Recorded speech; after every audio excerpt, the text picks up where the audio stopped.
to regret it, and immediately after the post was uploaded?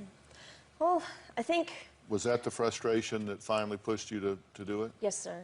The agreement was he bought a used Mercedes. It was a few years old, and it was no more expensive than a regular car of any other brand because of that. But it was still very nice. He wanted me to be safe. But then I realized over time that he used it as a tool to manipulate me and control me, because he was paying for my car and my phone, and that was allowing me to get from place to place.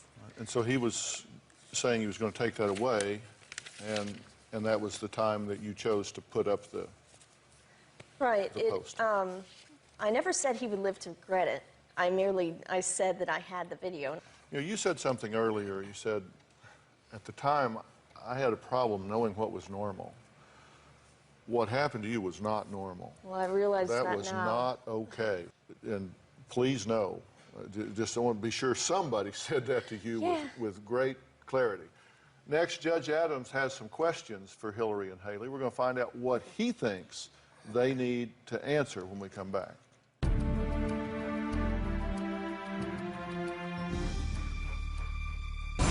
I do think that my father has some kind of psychopathy. My father may feel that he is the law, or maybe even above the law. I do not believe my father is fit to rule over cases that involve children and domestic disputes and violence, because he obviously isn't fit to exercise judgment over his own family.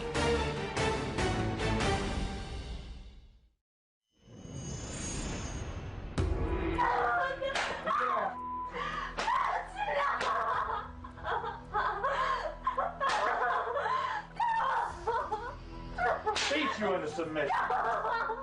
You want some more?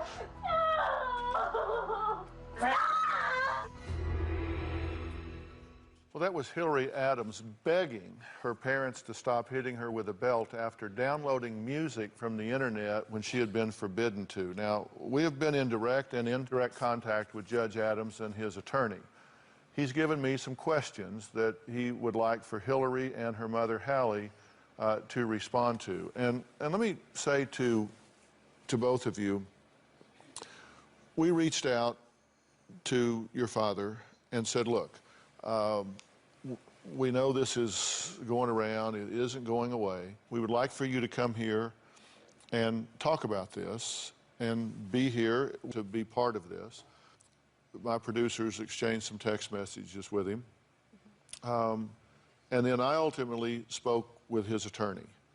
And I said, look, I know as an attorney, you probably say, don't say anything. I think if he feels like there's a side of his story, to come and tell it.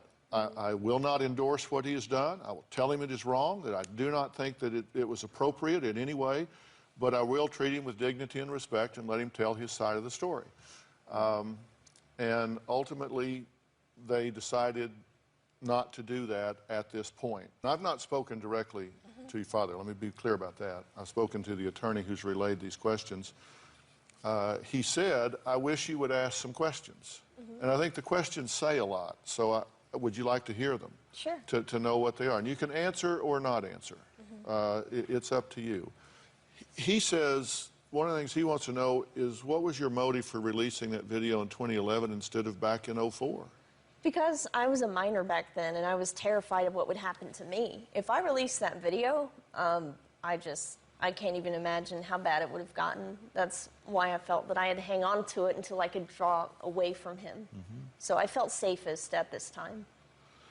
He says, you have a little sister. Did you have consideration for how this would affect the family, that if he loses his job, his ability to provide health insurance, his ability to provide an income? Did you consider the impact of releasing this on your little sister?